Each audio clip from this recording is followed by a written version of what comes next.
Bueno, sí, entonces, a ver, explíquenos usted, háblenos usted lo que usted nos puede dar información sobre qué hace la OMS a nivel regional para los niños pues, con estas enfermedades de tanto leucemia como cáncer. ¿Qué nos podría decir? Bueno, en primer lugar, tanto la OPS como la OMS trabaja en programas para la prevención, especialmente tratando de reducir o eliminar factores de riesgo.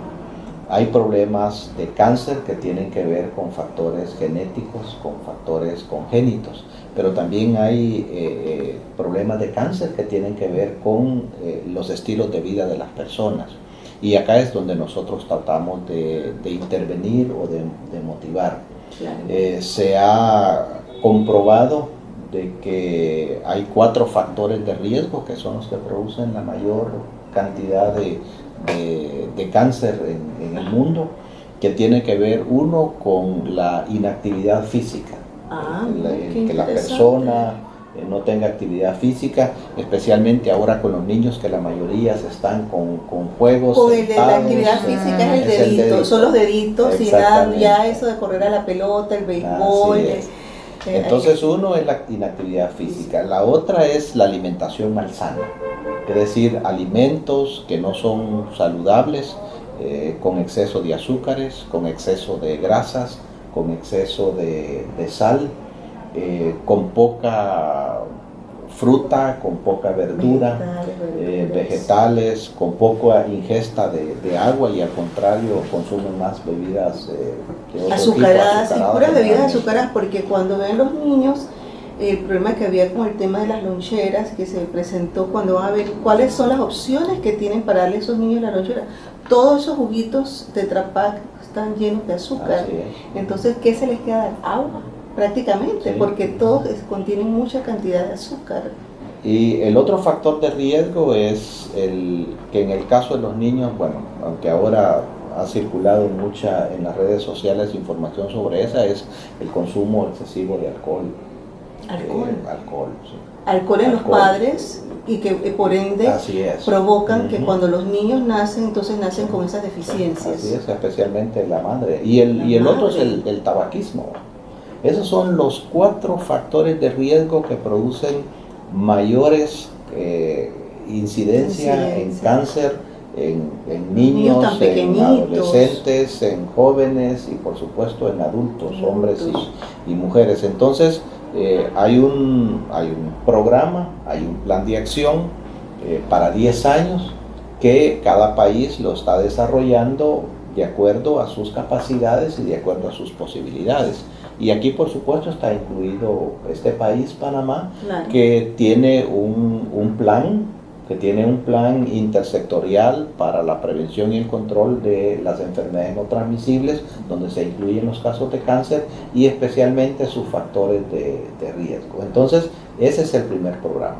Pero también hay otros programas que contribuyen. Por ejemplo, recientemente la evidencia científica muestra que la vacuna contra el virus del papiloma humano reduce los riesgos de que los niños y las niñas, que los jóvenes tengan cáncer, especialmente en sus órganos genitales. Entonces, mire qué interesante, disculpe que le interrumpa, yo pensaba que solamente era para las niñas, pero también es para los niños, los varones también. Sí, ¿desde qué edad sería adecuado poder colocar esa vacuna? A partir de los 10 años. 10 años. A partir de los 10 años. Cada país adopta su esquema propio, pero la recomendación de la OPS y de la OMS es a partir de los 10 años. Y este país lo está haciendo a partir de los 10 años. De los 10 años. La vacuna protege contra los principales serotipos que provocan el cáncer, tanto en el hombre como en la mujer.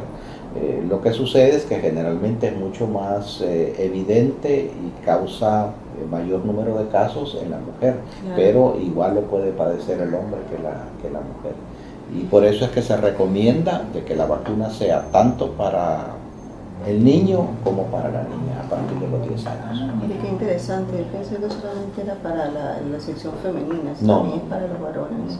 Bueno, hoy en día también los varones están en todos los riesgos igual que las mujeres, de todo lo que tiene que ver con la transmisión sexual igual, porque desde muy chiquitos pues en los ambientes donde están a veces sufren de estos ataques y están como comenzando una vida sexual como muy temprana también, pienso yo, ¿no? Sí, y entonces sí hay que cuidarlos también. Sí, y dígame una cosa, por ejemplo, aquí en Panamá, usted que ha estado trabajando aquí, ¿tiene idea más o menos de los niños, desde que la mayoría de los niños más o menos en qué edades son mayormente el cáncer? Si hay niños de que nacen, eso puede ser desde que nacen ya vienen con esta enfermedad, puede ser. Esa es la parte que yo no sé. Bueno, la enfermedad del cáncer varía de cuál sea su origen, su etiología, varía qué tipo de cáncer sea. Generalmente a los niños los que más les afecta son la leucemia, o sea, el tipo de ese tipo de cáncer que se puede desarrollar desde temprana así edad. Como desde bebecitos, pequeñitos. Sí. Eso es, son niños que ya tienen una predisposición genética y que en algunos casos desde el nacimiento tienen ya el riesgo de padecer la enfermedad, y si se da un ambiente propicio para que la enfermedad se desarrolle también sucede.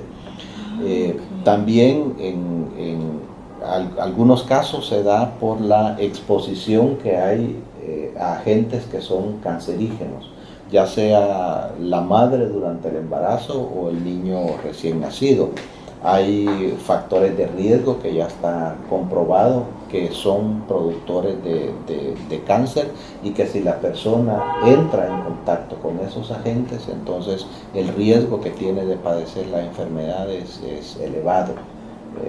Las radiaciones, por ejemplo, ahora se habla mucho del cáncer de piel, aunque eso es menos frecuente en los niños, es más en la edad adolescente, porque implica la exposición durante mucho tiempo a los rayos solares. Sin protección. Exactamente. Entonces eso crea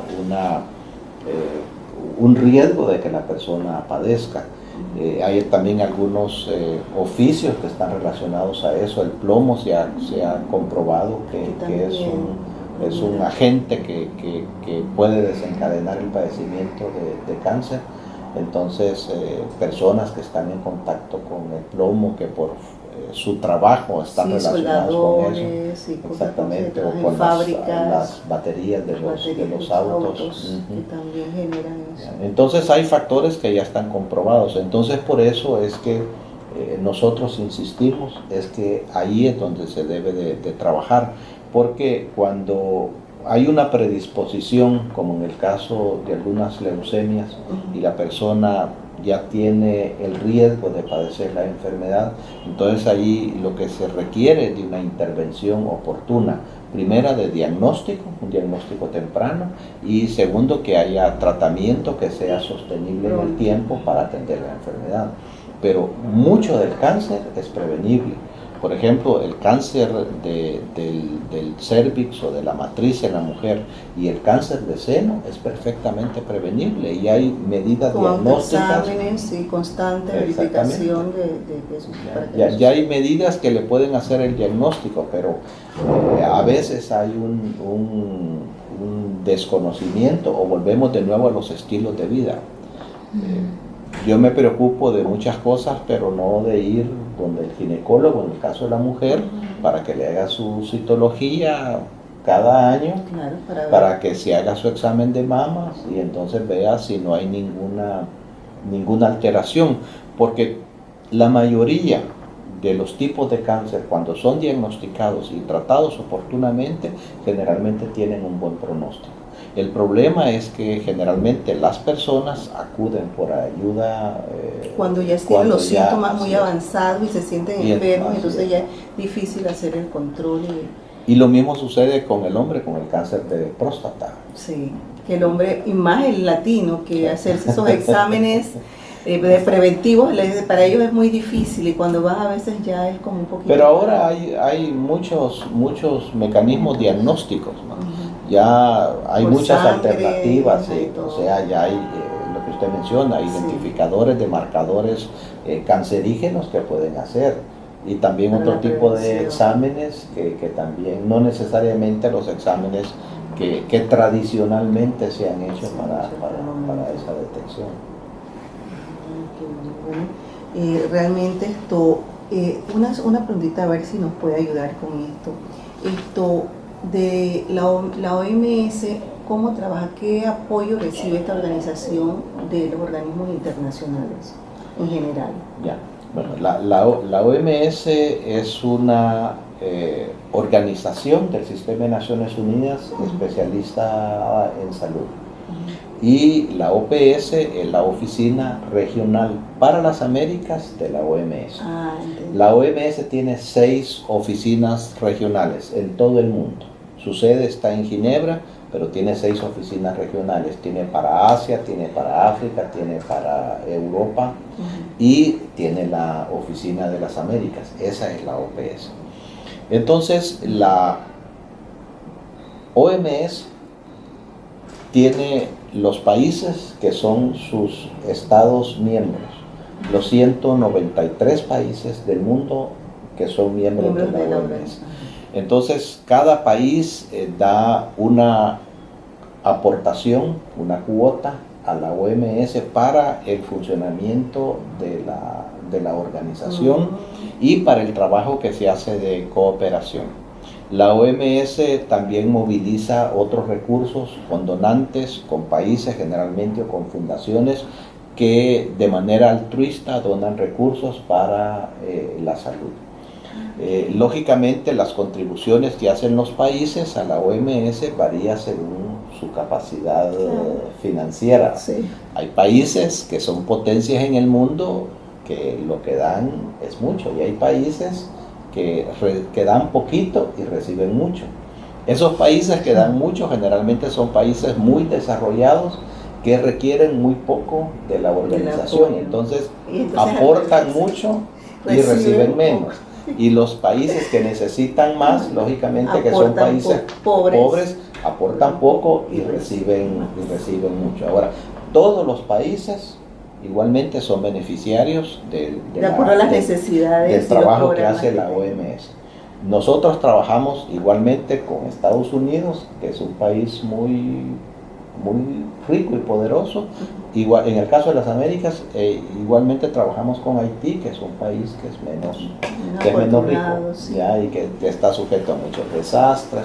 Entonces, lógicamente, el tipo de cooperación es diferente, pero trabajamos de igual manera con todos los países.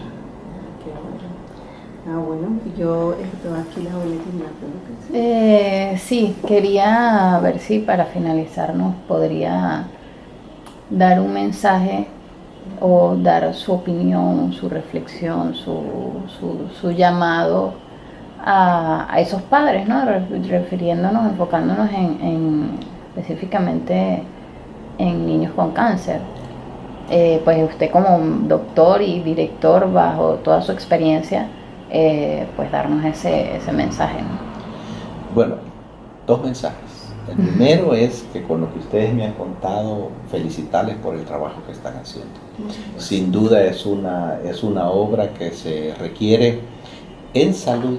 Hay tantas necesidades que todas las ayudas y todos los aportes son bienvenidos. De tal manera que con lo que ustedes me han contado, con lo que ustedes me mostraron, yo creo que el trabajo que están haciendo es un trabajo digno de felicitarse, un trabajo digno de fortalecerse y de estimularse a que continúen adelante. El segundo mensaje es lógicamente para los padres, especialmente para aquellos padres que tienen niños con alguna situación de enfermedad provocada por algún tipo de cáncer. Siempre hay que mantener en primer lugar la esperanza y la confianza. En segundo lugar, como para todas las enfermedades, siempre el estar atento a las manifestaciones de los niños, a las manifestaciones que tienen para buscar ayuda oportuna. Cualquier enfermedad, incluyendo por supuesto al cáncer, cuando se trata oportunamente, las posibilidades de que el niño pueda tener una vida plena y normal son mucho mayores. Y siempre es saludable que los padres traten de estar siempre con sus hijos, estimulándolos. Para los padres que tienen niños sanos, pensar en que la actividad física es importante, que la alimentación saludable es vital, que evitar el exceso de alcohol y evitar el tabaquismo son los factores de riesgo que permiten llevar una vida sana, no solamente vinculada al cáncer, que estos son factores directamente relacionados al cáncer, pero hay otro tipo de enfermedades también que son secundarias a ese tipo de situaciones. Así es que, de nuevo, felicitarles por el trabajo que están haciendo y estimularles a que continúen trabajando por la niñez de este país y del resto de los países del mundo, que son no solamente el futuro, son el presente también. Sí, así es. Bueno, muchas gracias, doctor. Le agradecemos su tiempo. Mucho gusto. Sí, y bueno, queremos hacerle un presente. Este es el logo de nuestra tribu.